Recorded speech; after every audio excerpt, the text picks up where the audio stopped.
So we are discussing the concept of surface in R3.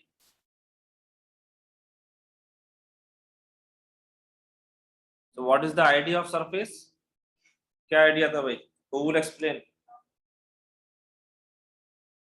Sir एक sir इसको ले लें, हम रेक्टेंगल को ले लें पेपर शीट की तरह। सर एक तो थोड़ा रेक्टेंगल सा को R2 में जो होगा सर एक उसको करके थोड़ा सा बोलिए, bend कर दें। एक करके बोलिए उसको सब पुट करेंगे। हाँ बोलिए मुस्तजा वाली आप उसको बोलिए। जब R3 में पुट जी। सर जैसे R2 में सर कोई हमारे पास रेक्टेंगल है सर, हम उसको थोड़ा सा फोल्ड करके क्या स्ट्रेच करके क्या सर उसको थोड़ा सा स्क्वीज करके सर उसको R3 में हम जब पुट करेंगे तो सर उसको जो जो कहेंगे सर वो कहेंगे simple sheet of a surface. Simple sheet of a surface. Sir वो 1-1 होना चाहिए करस्पॉन्डेंस और सर कंटिन्यूअस होना चाहिए। For the simple sheet it should be having 1-to-1 correspondence, 1-to-1 continuous है ना, जैसे सिंपल आर्क की बात हुई। And it is not necessary Yes, कि sir. आपका कोई रेक्टेंगल ही हो, you can take any कोई भी हो सकता है सर। हाँ डिस्क ले सकते हैं, कुछ भी ले सकते हैं, बट बेसिकली बिकॉज तो कुछ भी हो सकता है 2D में।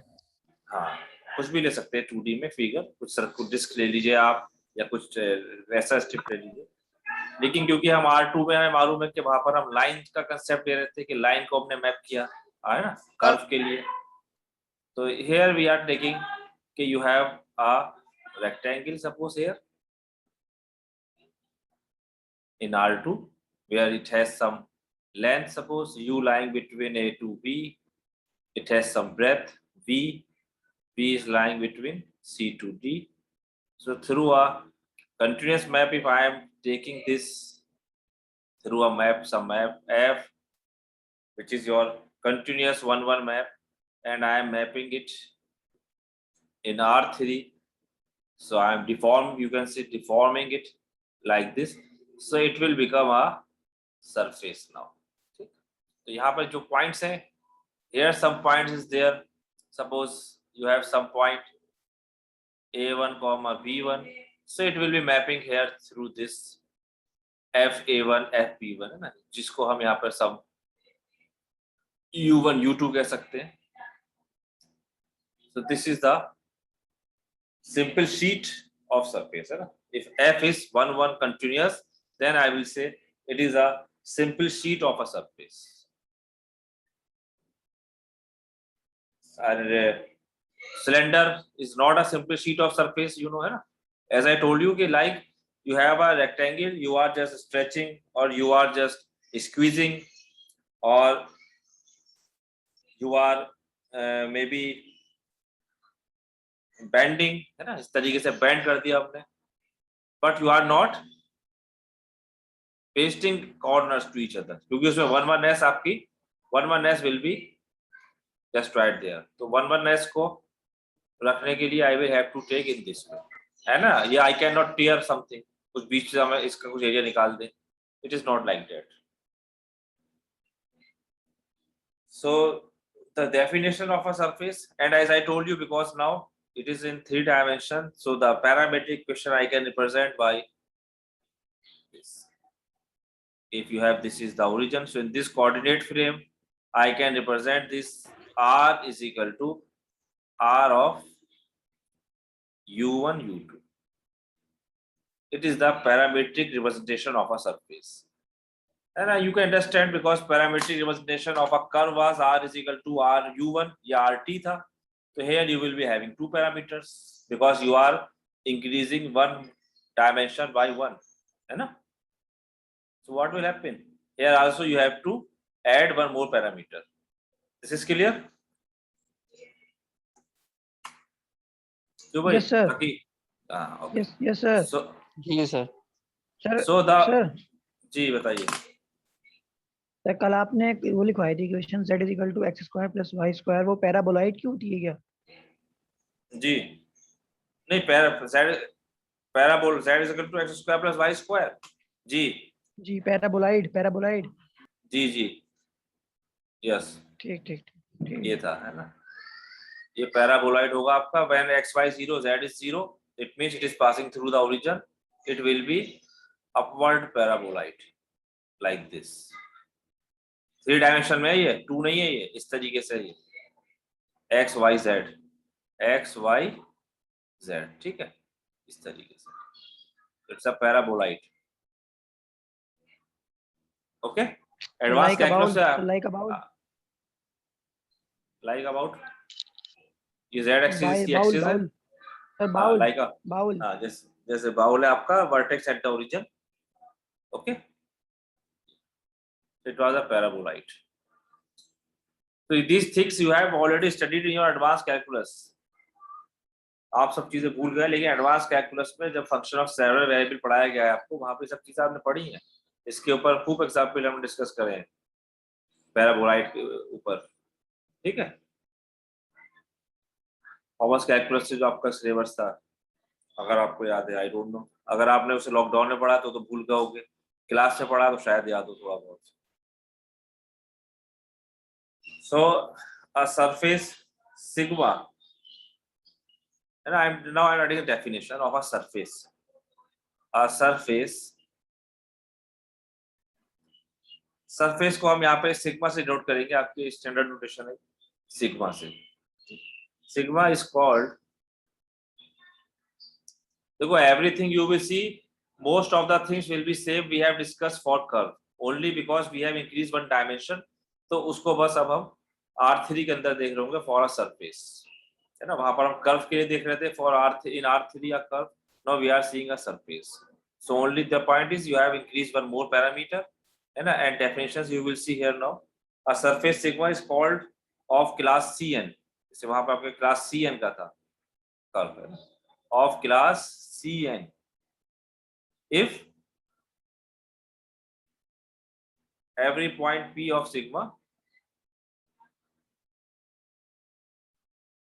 of surface sigma has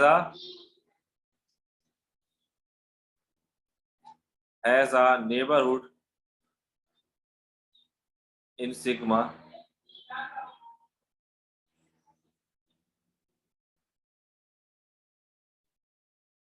which has a parametric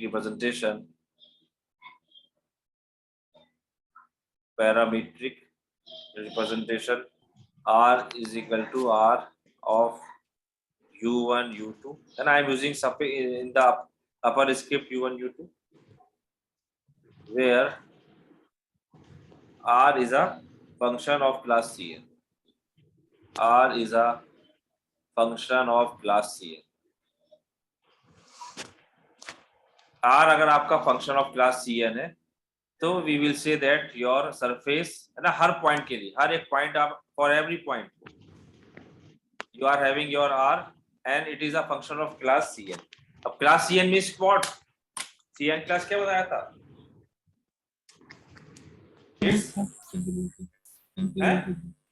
sir every derivative exist. हाँ, अब यहाँ पर अगर आप देखिए now it's a function of two variables u1 u2, तो now here you will be having partial derivatives. देखिए r को क्या कर सकता हूँ मैं, del r over del u1 del r over del u2, है ना, because of function of two variables. तो what the concept I have now, I have the concept of partial derivatives. So every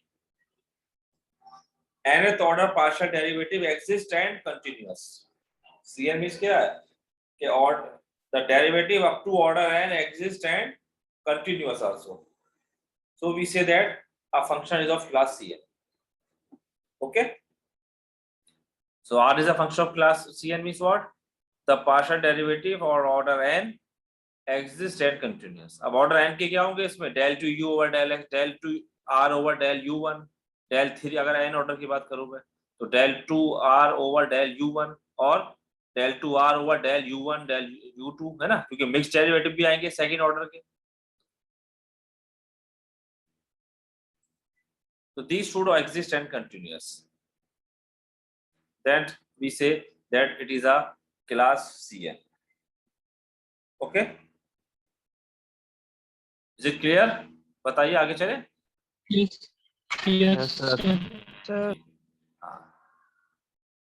So next, now similarly like we have sir a एक point- minute please. जी जी जी, 1 minute बाद, only 1। तो मैं slide share कर रहा हूँ आपके साथ, तो आप उस पर लिख लिया करिए बाद में।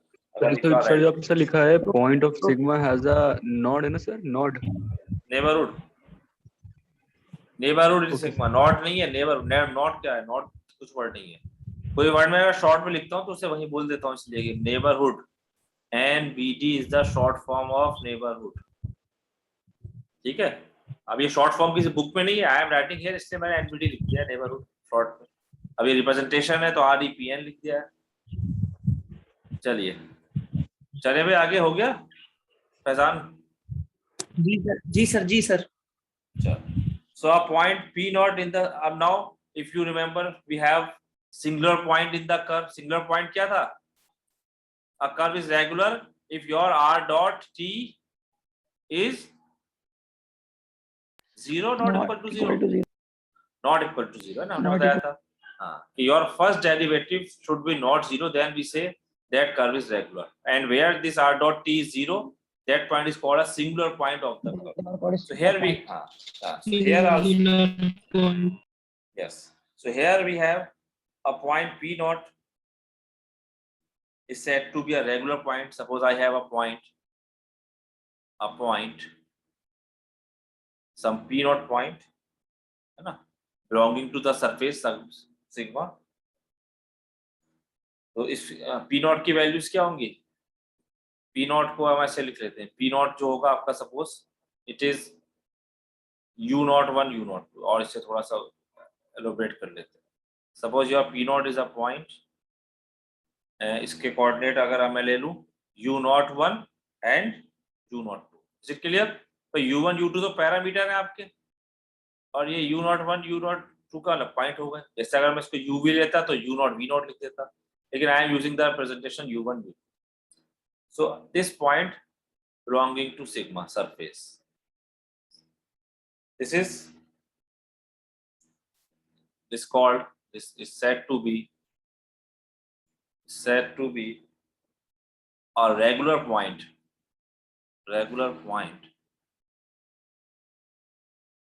of the surface if R1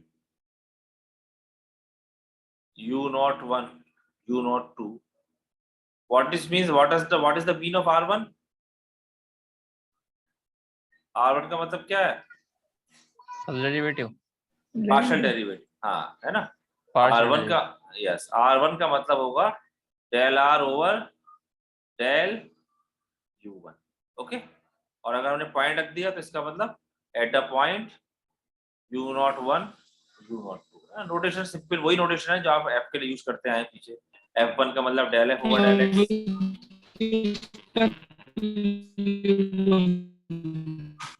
आपकी आवाज में बिल्कुल समझ में नहीं आई, क्या बोला आपने?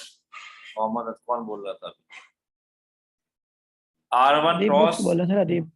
हाँ समझ में आया आपके कुछ? नहीं U01, हाँ की आवाज कुछ वहाँ network problem. So R1 cross R2, this should be not equal to 0, है ना। R2 का मतलब क्या? What is means R2? R2 means del R over del U2, sorry del U2. Then Or at a point, because I am defining this at a point. Locally, I am defining it at a point. So putting the point here. If this cross product is not 0, है ना, यहाँ पे मैं लिख दे रहा हूँ where R1 U01 and U02, this is nothing but del R over del U1 at the point U01 U02. तो ये चीज यहाँ लिखी and R2 U01 U02 means del R over del U2 at the point U01 U02. तो अगर cross product non zero है तो we say that it is a regular, और जिस पॉइंट पर ये जीरो आ गया वो पॉइंट क्या हो जाएगा? सिंगुलर। यस, वो point singular point. Yes. a point for which this r1 cross r2 and at a point जो भी है is equal to 0, then we say a point for which this 0 it is called the singular point. उसका singular point कहलाएगा, singular point of the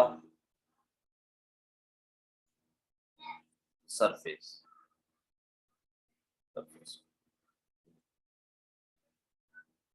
तो वैसे basically इसको अगर आप देखें ना कि what does it mean, if you see here कि suppose you have some surface like this, है ना, ये कुछ सरफेस है. अब हियर सपोज सरफेस का मतलब क्या है, it has several curves, so many curves are there. अब किसी पॉइंट पे आपने r1 निकाला, सपोज ये आप दिस इज r1. r1 क्या होगा इसका, इधर से कुछ एक पॉइंट जा रहा होगा. And suppose some curve like this, I am finding r2. Suppose it is your r2, है ना, del r over del u2. Suppose you have different curves.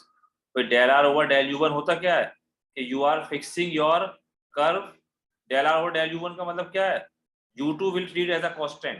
तो ये कैसे निकल के आता है आपको एडवांस कैलकुलस में, I think you must have studied कि if you are taking a curve which is coming by fixing your plane, u2 is equal to constant. जब वो u2 is equal to constant plane surface को cut करेगा तो ये curve मिलता है, वो कर्व आपका होता है f of u1, c, u1, c है ना, या x, c अगर xy में लिख रहे हैं. ये जो कर्व आएगा इसका जो अब आप del m over del x निकालेंगे तो r1 will be the tangent to this curve. ये तो था, याद है. Similarly r2 means what, you are fixing your x now. तो अगर कोई सरफेस है उसे आप कट करें by x is equal to constant plane, तो सरफेस जब कट करेगा प्लेन को तो एक कर्व मिलेगा और उसका डेरिवेटिव निकालेंगे r2, तो ये आपका टेंजेंट होगा दिस कर्व. ये तो होता है, बताइए याद आ गई ज्योमेट्रिकली चीजें. तो now if you are taking r1 cross r2, तो r1 क्रॉस r2 क्या होगा, the cross product of two vector is always orthogonal to r1 r2. इस तरीके से तो आएगा. So we are taking, so we are demanding that this normal they should not equal to 0. इसका मतलब कि अगर आपका सरफेस ऐसा हो कि if you are moving your normal, you are moving on the surface like your normal is moving like this.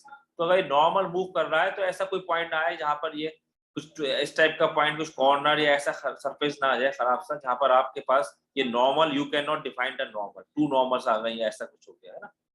So that is the concept actually कि r1 cross r2 should not equal to 0. तो अगर आप you are demanding कि your surface is regular, has a regular point, तो इसका मतलब क्या हुआ कि you take a normal line, उस पे आप मूव करना स्टार्ट करें तो स्मूथली रन करते चले जाए. ऐसा नहीं हो कोई गड्ढा आया और नीचे चला गया normal. Okay, so that is the concept of this. So in Cartesian coordinates, similarly, like in a curve, we have a equation of Cartesian coordinate equation in curve.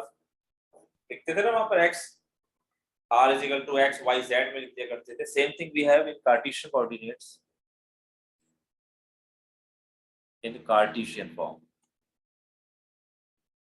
In Cartesian coordinates, the parametric equation. The parametric equation r is equal to r u1 u2. This can be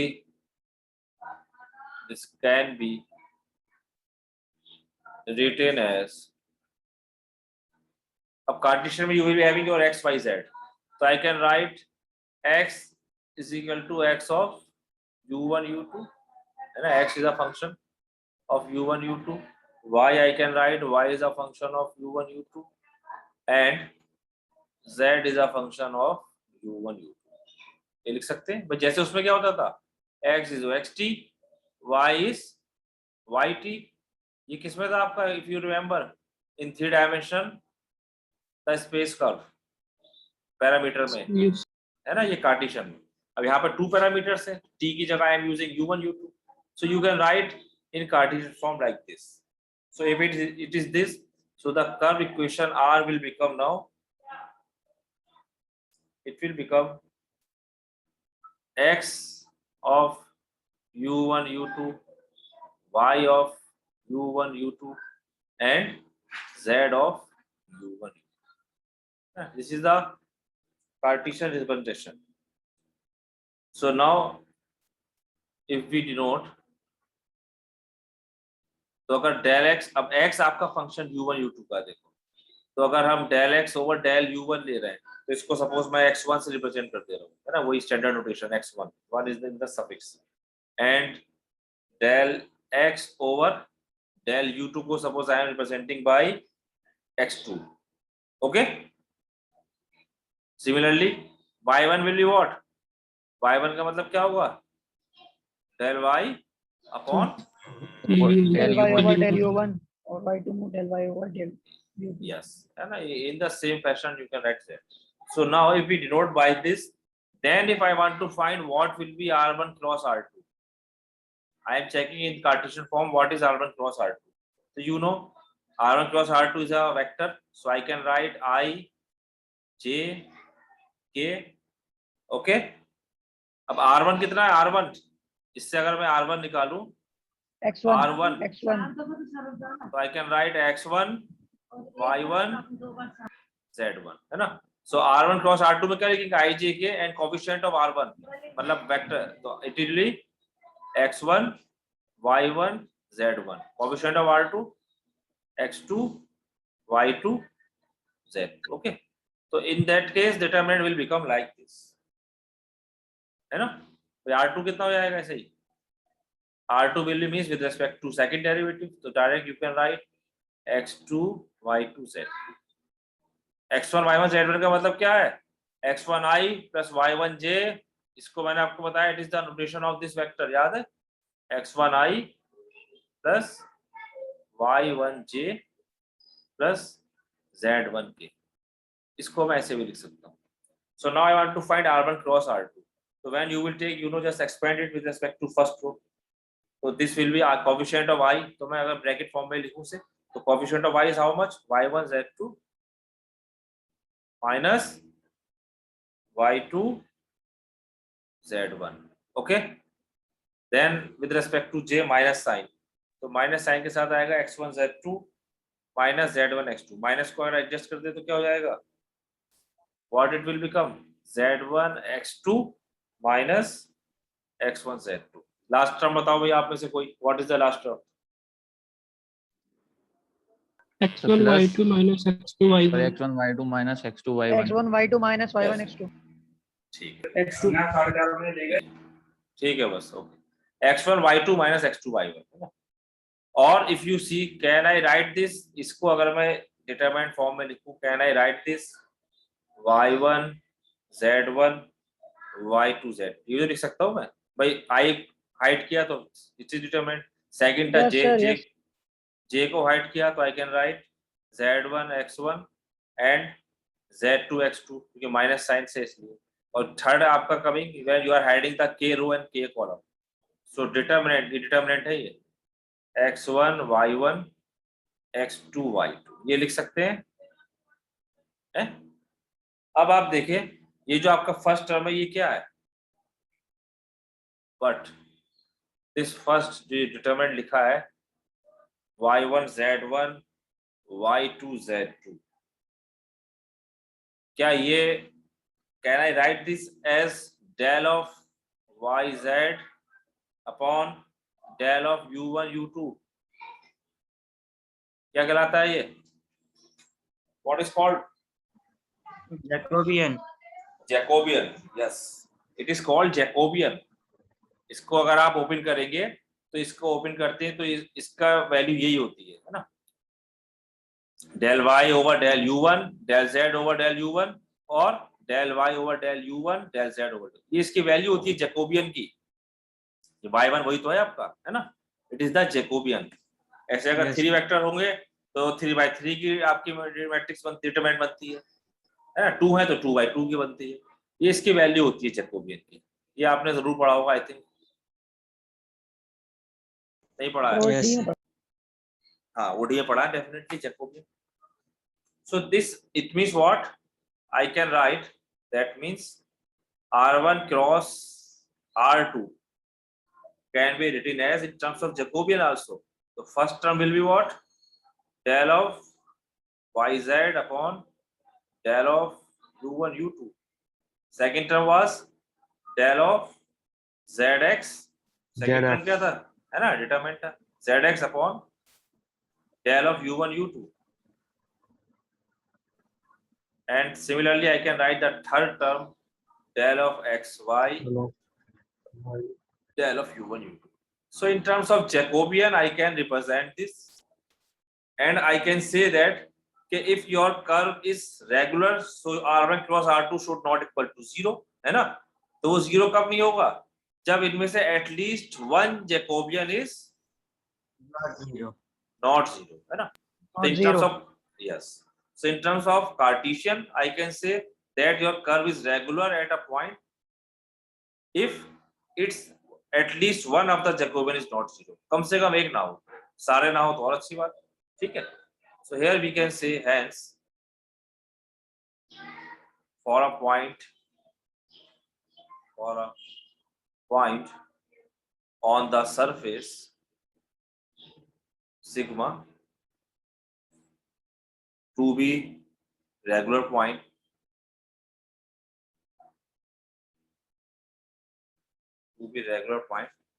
one of the Jacobians जो भी इन तीनों में से है ना, must be non-zero,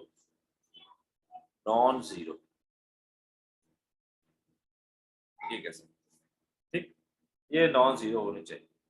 और I can say कि rank of this matrix x1 y1 z1 x2 y2 z2 इसकी रैंक क्या होनी चाहिए? 2. है ना? रैंक क्या होती है? If you have any matrix तो रैंक क्या होगी? You just take the determinant, तो the highest order determinant non zero entries, हाँ, highest order determinant whose on the next. यहाँ पर तो आप अगर 2/2 के लिए इसका डिटरमिनेंट निकाले, मान लो ये नॉन जीरो आ गया या वो नहीं आया, तो 5 यहाँ पे मैं कौन सी डिटरमिनेंट ले सकता हूँ? फर्स्ट 2 कॉलम के लिए बना सकता हूँ, सेकंड 2 कॉलम लेके और फर्स्ट और थर्ड लेके, है ना? अगर वो नॉन जीरो आ रहा है तो आपके पास क्या हो जाएगा? वो उसकी रैंक 2 हो जाएगी. अगर वो सारे जीरो आ जाते हैं तो फिर हम 1 ऑर्डर की लिखते हैं कि सिंगल एंट्री आपकी नॉन जीरो अगर कोई है तो वो आपकी जो है रैंक 1 से बन जाती है, ठीक है? Yes sir. हाँ, तो ये भी कह सकते हैं कि रैंक इस मैट्रिक्स की 2 होनी चाहिए. रैंक निकालने के लिए मैट्रिक्स को स्क्वायर होना जरूरी नहीं है ना? किसी भी मैट्रिक्स की हम रैंक निकाल सकते हैं. यस सर, आपने पढ़ा है लिया जबरा में, क्योंकि रैंक के लिए तो आपका ये होता है कि एक मेथड ये होता है कि reduce your matrix into row equivalent form, row reduce equivalent form, then number of li rows is the rank of the matrix, है ना? ये भी तरीका होता है. Next representation we have implicit equation of a surface. Implicit representation.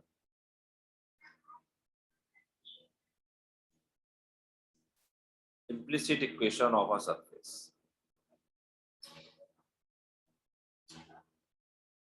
Okay.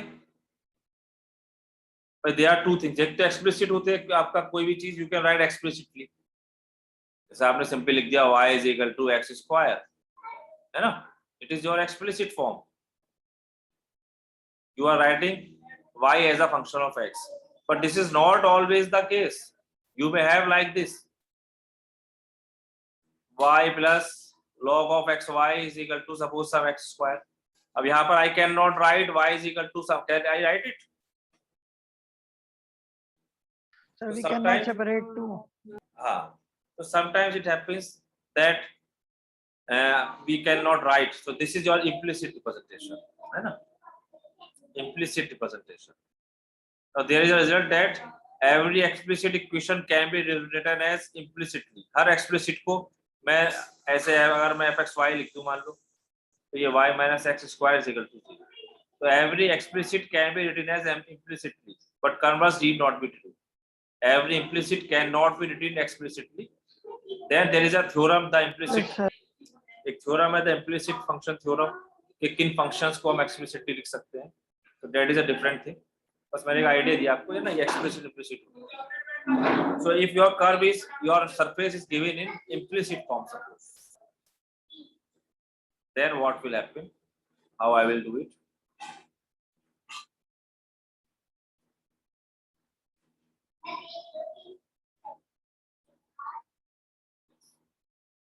So let suppose the equation sir implicit तो ये जो F- आपने लिखा है, क्या लिखा है ये? हैं? Implicit sir, implicit. IMPLICT, पहले वर्ड पढ़ा होगा यार, कोई नया वर्ड अगर आता है तो मैं थोड़ा उसको जोड़ देता हूँ, जो वर्ड्स आपने सुने हैं उन पे तो आपको you must be knowing that,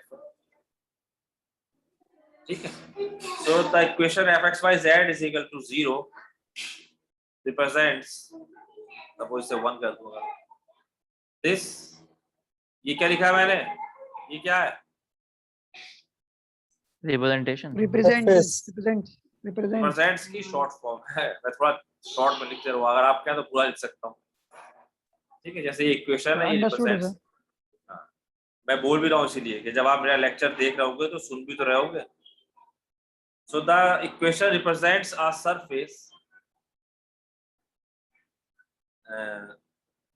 sigma of class Cn suppose,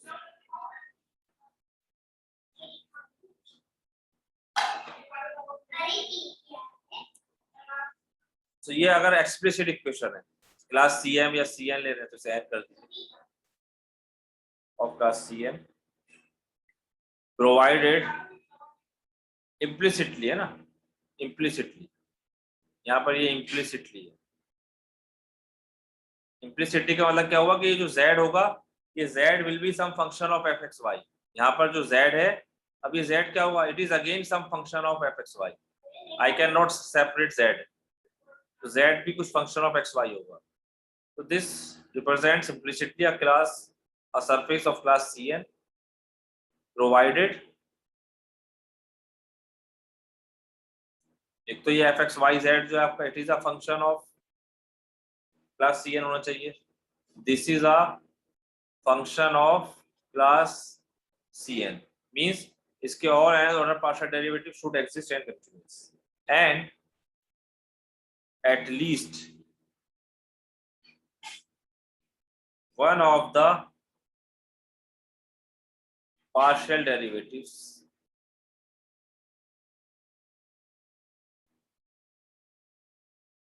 यहाँ पर अभी मैं z is equal to fx नहीं लिख रहा यहाँ, क्योंकि अभी तो मैं कंडीशन लगा रहा हूँ, बाद में बताऊंगा कि z को लिखेंगे या y को भी हम xz लिख सकते हैं, x को भी yz लिख सकते हैं। if one of the partial derivatives fx, fy and fz it is non-zero, अगर कोई एक पार्शियल डेरिवेटिव नॉन जीरो है तो this will be representing a surface of class Cn। Suppose अगर fz नॉट जीरो है, let at a point you have got fz not zero, then by implicit function theorem, ये implicit function theorem होती है, by implicit function theorem we can write z is equal to fxy, we can write equation 2, we can write ये equation 1 as z is equal to fxy।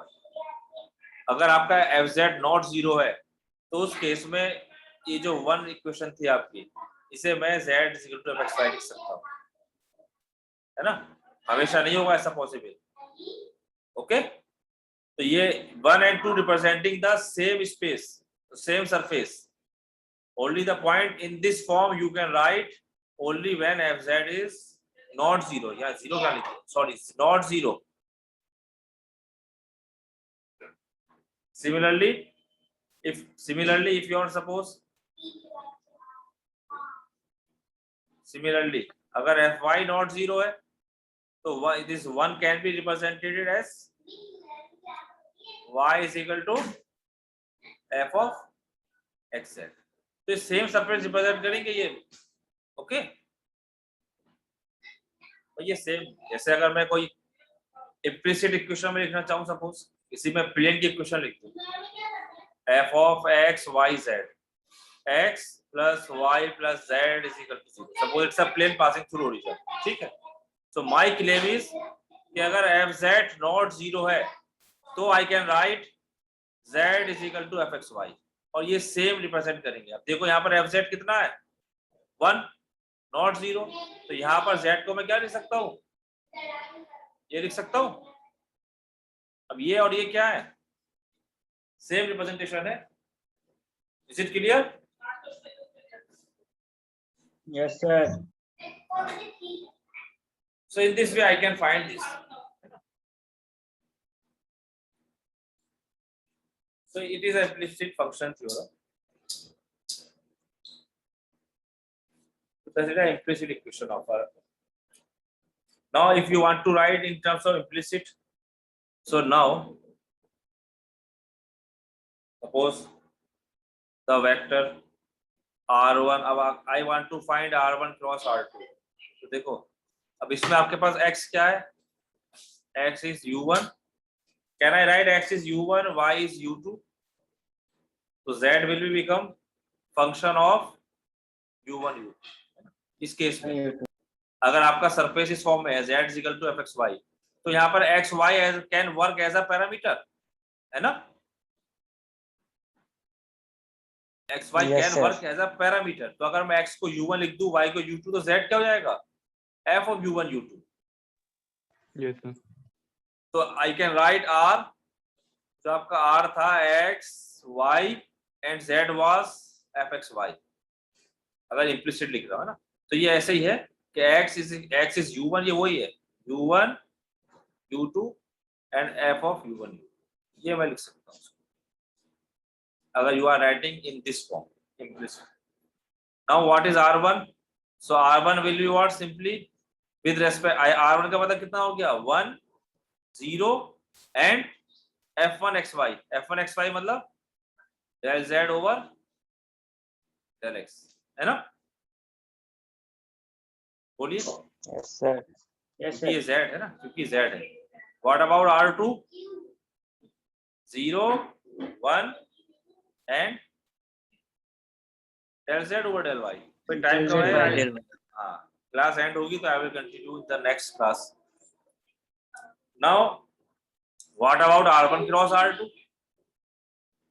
इसका जरा cross निकाल लेंगे आप i j k लेके, तो हाइडिंग योर फर्स्ट कॉलम तो क्या है, देखिए 0 into del z over del y minus 1 into del z over del x। So what is the first term? Minus del z over del x. Second term will be minus